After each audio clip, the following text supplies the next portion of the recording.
Hello friends, नई सोच with कविता में स्वागत है आप सभी का। आज हम देखेंगे संचार से संबंधित कुछ महत्वपूर्ण प्रश्न जो आपके टीजीटी, पीजीटी, एलटी या होम साइंस से रिलेटेड किसी भी एग्जाम में पूछा जाता है।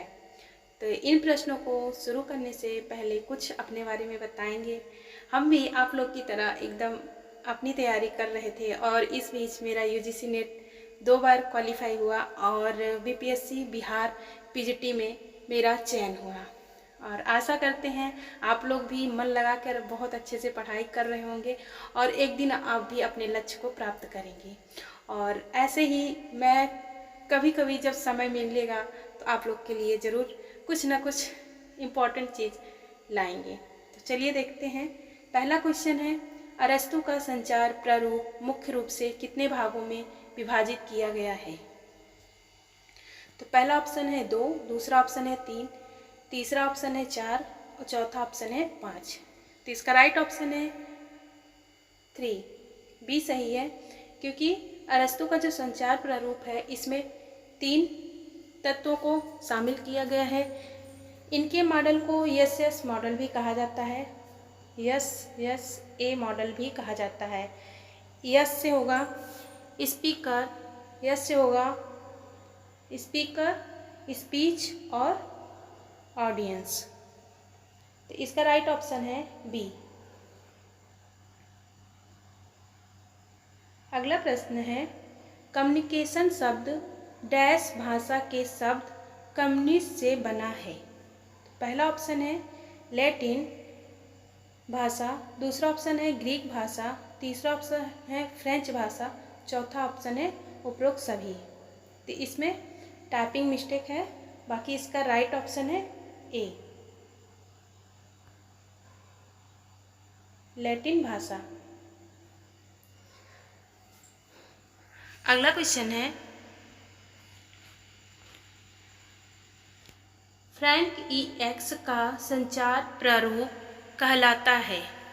पहला ऑप्शन है प्रेषक प्रारूप, दूसरा ऑप्शन है प्रतिपुष्टि प्रारूप, तीसरा ऑप्शन है नृत्य प्रारूप, चौथा ऑप्शन है इनमें से सभी, मतलब उपरोक्त में से सभी।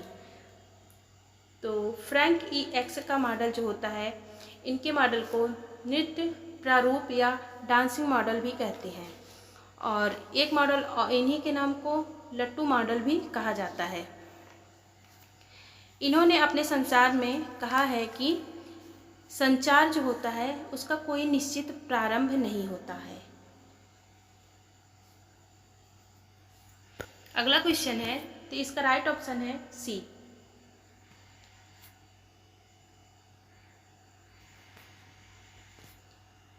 अगला क्वेश्चन है, केनेथ ब्रुक ने संचार प्रक्रिया में कितने तत्व बताए हैं? तो इस पहला ऑप्शन है 3, दूसरा ऑप्शन है 5, तीसरा ऑप्शन है 6, चौथा ऑप्शन है 7। तो जो केनेथ ब्रुक हैं, इनके मॉडल में 5 तत्वों को बताया गया है। तो इसका राइट ऑप्शन है बी।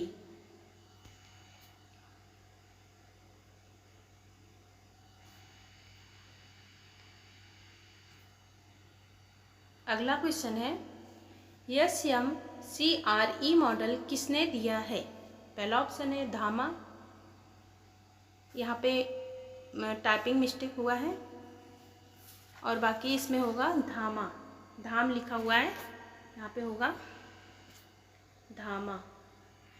दूसरा ऑप्शन है रणजीत सिंह, तीसरा ऑप्शन है सुपे और चौथा ऑप्शन है लीगंस। तो इसका राइट ऑप्शन है सुपे। ये जो सुपे महोदय हैं, इन्होंने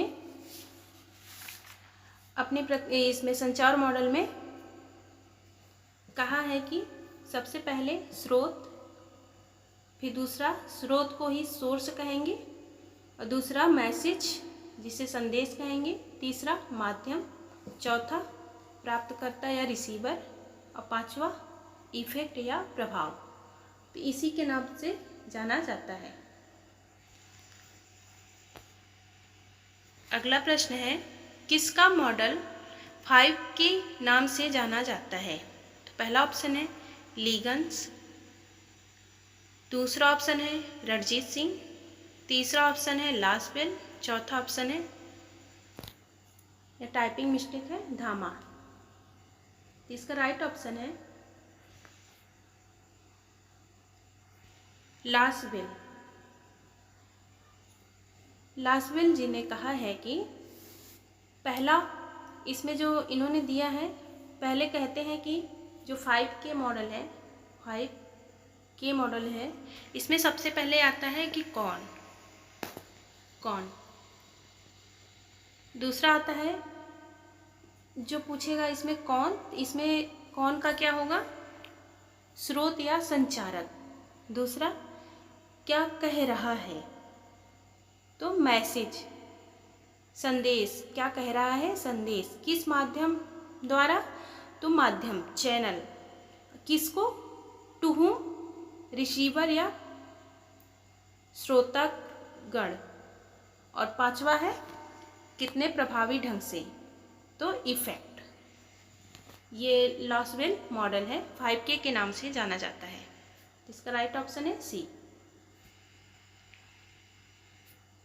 अगला है संप्रेषण में हकलाना या दोषपूर्ण उच्चारण है।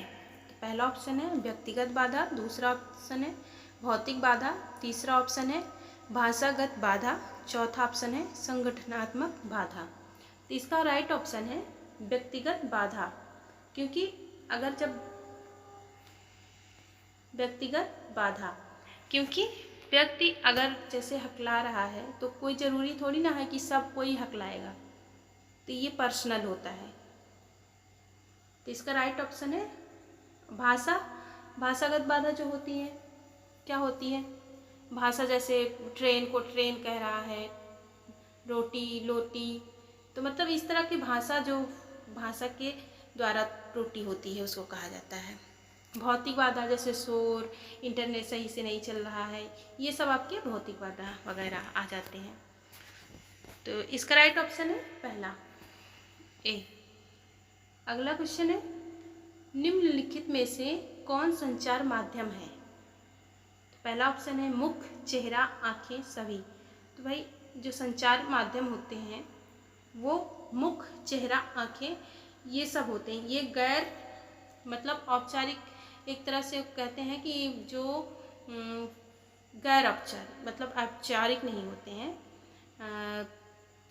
इनका जो हमारे मुख के द्वारा, फेस के द्वारा हम किसी को संचार करते हैं, अपने चेहरे को किसी तरह रोने की तरह, हंसने की तरह चेहरा बना के आँखों से संचार होता है, इस तरह का जो होता है, तो ये क्या होता है, संचार माध्यम होता है।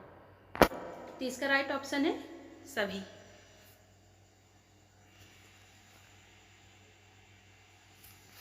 अगला क्वेश्चन है प्रभावशाली संचार प्रक्रिया का सिद्धांत पालन करता है।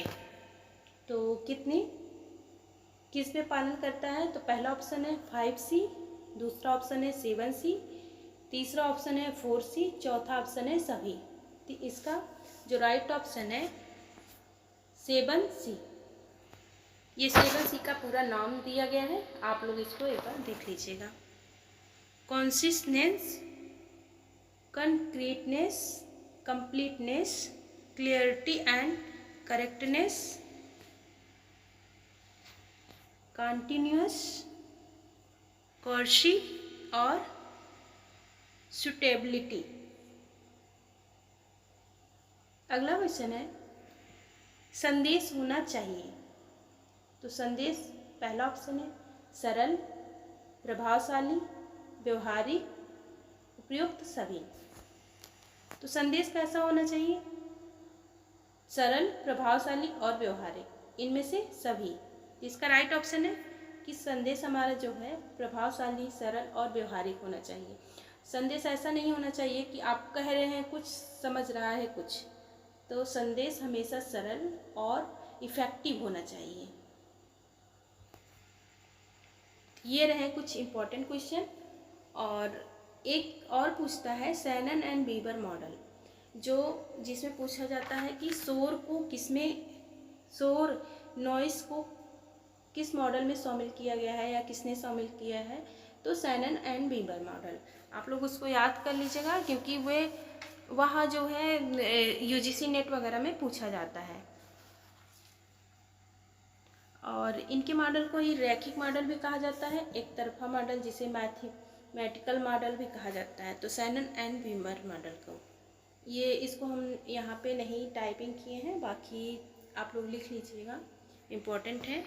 तो ये रहे कुछ इम्पोर्टेंट क्वेश्चन, आपको कैसे लगे कमेंट में ज़रूर बताइएगा और हमसे भी मोटिवेट होइए क्योंकि मुझे भी इस तरह से सफलता नहीं मिला, 2-4 बार असफल हुए हैं तब जाके सफलता मिली है।